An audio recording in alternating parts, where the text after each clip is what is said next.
Hello, Chicago Network is on the air from Boston, Massachusetts, as we were here this week for White Sox, Red Sox, the Dirty Laundry Series. We talked about that on yesterday's show, but I am Ryan Yannishatis, and today's focus is on the Chicago Cubs and what the week was and my thoughts on some of the stuff. So welcome in. Let's first start off with how the Cubs did in that week against the Pittsburgh Pirates. They did lose 2 out of 3. That was the tough thing. And as always, I think that was one of the series they needed to come out and play well. They needed to win, and unfortunately that wasn't the case. But the one win in that series was a no-hitter. It was a combined no-hitter. 7 innings for Shota Imanaga. Then you had the two pitchers to close it out. So the first time, I believe, that 2 rookies were actually in one game. Again, Shota is a rookie. But the thing is, why not let him pitch? I'm not sure what the pitch count was, so I can't go on this big rant. But, I mean, you're saving his arm, I understand that. But for what? This team is probably not a playoff team. This is the second time Craig Counsell's pulled Shota Imanaga out of a game this year with a no-hitter. He's pitched phenomenal. He's looked great. Why you keep stopping him from getting that opportunity of getting it? So now, I mean, he was part of it. That's great. But, I mean, it's still hollow to me. I posted that on X or Twitter, however you want to call it. But you can follow me, RyanY_HCN, if you want to follow me on Twitter and also on Instagram as well. Posted pictures over the weekend in Boston. But the thing is that what I said was, this is a hollow. It don't feel like a no-hitter. And they lost 2 out of 3. The Braves won that day as well. So just a lot of things go into it that it wasn't exciting to me. It wasn't exciting that they got the no-hitter. I would have been excited if I would have been there. I was there a couple days later. But it was just hollow. Let him pitch. They overthink things. Craig Counsell always does. But, I mean, Craig Counsell should know what he's doing because he's handled pitching pretty well.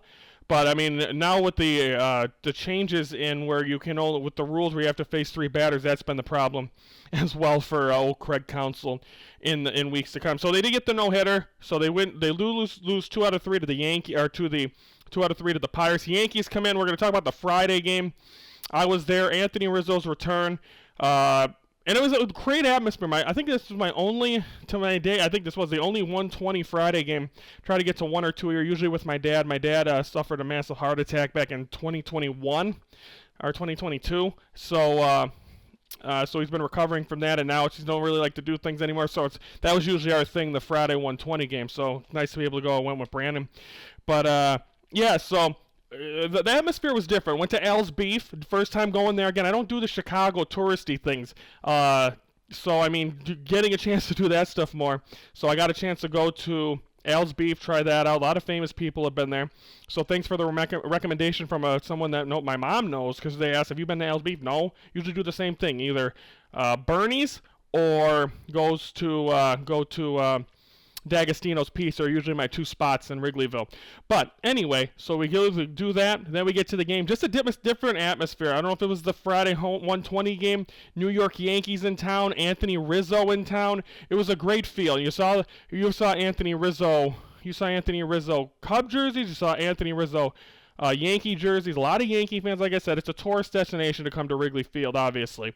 So the fact that to be able to get to go there and see that was awesome. The video tribute got me emotional. The tear, I had a couple. I had a couple of tears. I'm not gonna lie, because he was my favorite Cub of the core. He was the one that should have been a Chicago Cub for life. And this isn't gonna turn into a rant because it doesn't mean anything. But he should have been the one that should have been a forever Cub. He should have been the captain. He is the one. Anthony Rizzo, number 44, should have never left first base for the Chicago Cubs. He should have been a Cub from day one. He should have come in from the day he got there. Once they won the World Series, he never should have left the Chicago Cubs. And that's on Jed Hoyer, that's on Tom Ricketts, because no one's been able to replace him since. They haven't had a first baseman. They've had people to piece in there, and it's been nothing but garbage. Anthony Rizzo deserves to be the first baseman forever. He's a forever Cub from the 2016, but he should have been a Cub forever. He was the one guy. I know he had problems with the back, and he's had injuries every year, and it's kind of been that way since like 2016, 2017. Forever Cub Anthony Rizzo. And unfortunately, that wasn't the case, and that irritates me to this day, but I still think there's a sliver of a chance. I believe his contract's up with the Yankees after this year. Does he finish his career with the Chicago Cubs? He said he wasn't going to close the door. He had nothing but nice things to say. He got emotional as well, and I think he probably loved getting a victory there, especially that day. So all in all, I was happy to see Anthony Rizzo. That's the final core member. I got a chance I made a point to see my favorite Cubs back at Wrigley. After the core broke up, I got a chance to see Schwarber, and then John Lester was actually pitching that night as well.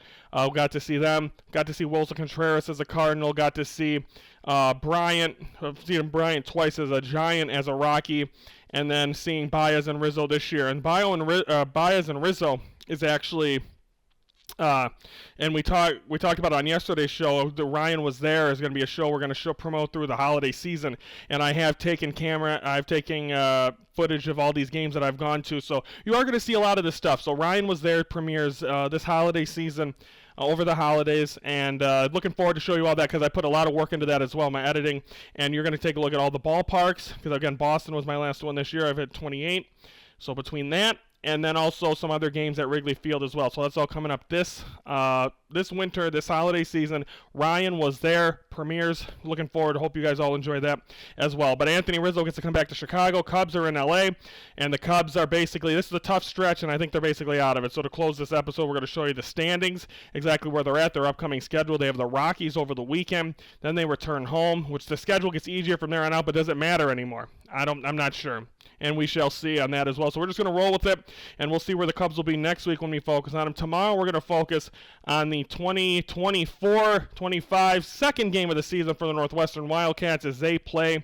They had a tough one against Duke. We'll talk about that tomorrow. We're here all week in Boston. Don't forget to like this post, comment. How big of an Anthony? Do you think Anthony Rizzo will return as a Cub? Do you think he should have been a lifelong Cub? Please, everyone, tell me. Let me know what you think. Comment on the bottom, and don't forget to subscribe to the Hello Chicago Network because we are every Monday through Friday at 3:12 Central, and we talk Chicago sports. And that'll do it for me. Still in Boston for the rest of the week. I'm Ryan Yanishatis from the Hello Chicago Network saying this is the Hello Chicago Network, and we are the focus of Chicago sports.